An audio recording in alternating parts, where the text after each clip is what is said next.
Chapter 52, Freedom. After pausing for a minute to allow me to digest what he had just explained, Kieran went on.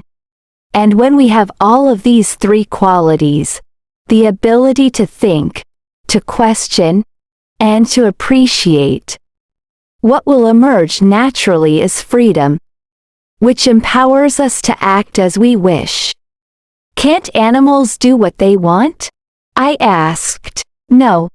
Animals don't have this privilege because they are programmed to be controlled by the Creator, he answered.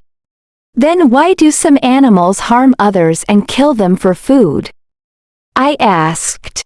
Animals don't act with consciousness, Kieran answered. They live their lives driven by their instincts, like a built-in program that determines their actions and their feelings. In any given situation, they can only react as they have been programmed to do, and they cannot change this. Some of their actions may seem bad in your eyes, but actually they only comply to the process they have been pre-programmed to act on. They hunt for food because they have been programmed that way. Hunting is a natural act for them, which, in terms of energy, doesn't negatively impact the mechanism of the world because they aren't emitting any negative energy. So, this instinct is the reason why they don't need to have the ability to think, to question, and to appreciate, Kieran explained. What about the people on Tuangra? Do they have freedom? I asked. As I've already mentioned, Tuangra's electromagnetic field is 4 times stronger than that of Gaia. Hence, we operate under different conditions. People on this planet are free. They are able to think, question, and appreciate as well. But because they have more knowledge, they are more intelligent. Being more intelligent, they can foresee the effects of their actions in a much deeper way, Kieran said. For example, people on this planet don't strive to make technological inventions with the goal of making their life easier. Except for tools that make their work more effective, like knives, hoes, shovels, or spoons. It's not that they can't invent new things, but if an invention could cause even a small problem, they wouldn't make it. For instance, they wouldn't build a motor vehicle because this would hurt both ourselves and the environment, he went on. Hurt ourselves? How can this affect us? I asked. When you use a motor vehicle to travel faster, you wouldn't be using the natural strength of your body. Gradually, your body would become weaker, and that's why you are less athletic than us, Kieran answered. But wouldn't this give us more free time to do other work more efficiently?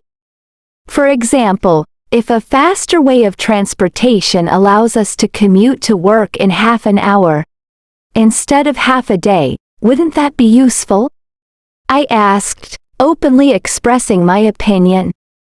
Living a slow life will lengthen our life, while living fast will shorten it, Kieran replied. There's no need to hurry in our life, and we don't need to be rushing all the time. We don't need to compete with time because no one wants time to pass any faster. Your freedom has led you to the situation that you now have today. However, the real reason for this lifestyle is rooted in fear. You are afraid of being at a disadvantage, of getting less than others, of being late for everything, and so on. That's why you always create new problems. Here on Tuangra, everyone can do what they love and what they want, Kieran went on. No one has ever been forced to work, so they all do their work voluntarily. If you change the way you think about freedom, your physical form will soon change as well. Perhaps this is a good time to take a break and enjoy some fruits? Kieran said while handing me an apple. Thank you, I said. What you said is true. Kieran, I said to him between bites. We eat fruits only as a supplementary food. I'm so full that I can only eat one for now. From my next meal onwards, I will try to change my dietary habit. Every day, you use up a bit of your life energy, he replied. You get exhausted very easily and become weak after you have used up your energy. Unlike you, the people here don't get fatigued so quickly. And they don't need to regain their energy immediately, even when they have worked very hard. Kieran then suddenly changed the subject and said, So, Tim, today you will finally see our city.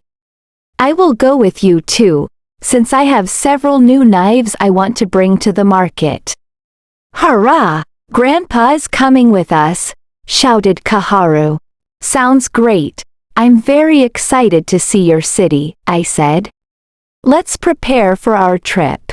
We should start off soon so that we can arrive a bit earlier, Kieran suggested.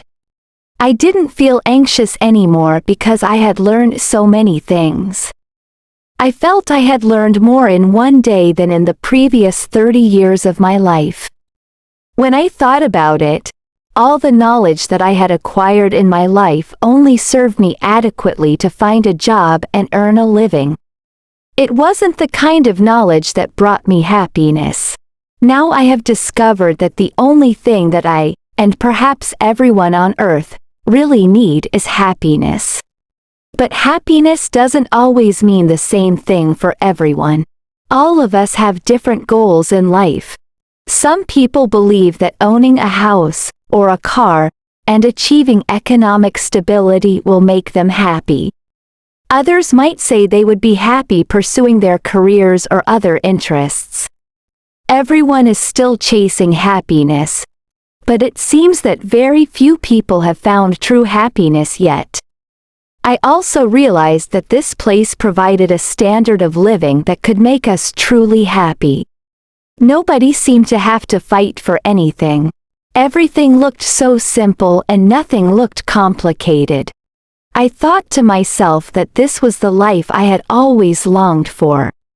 A life without worry, without fear, and without the need for security.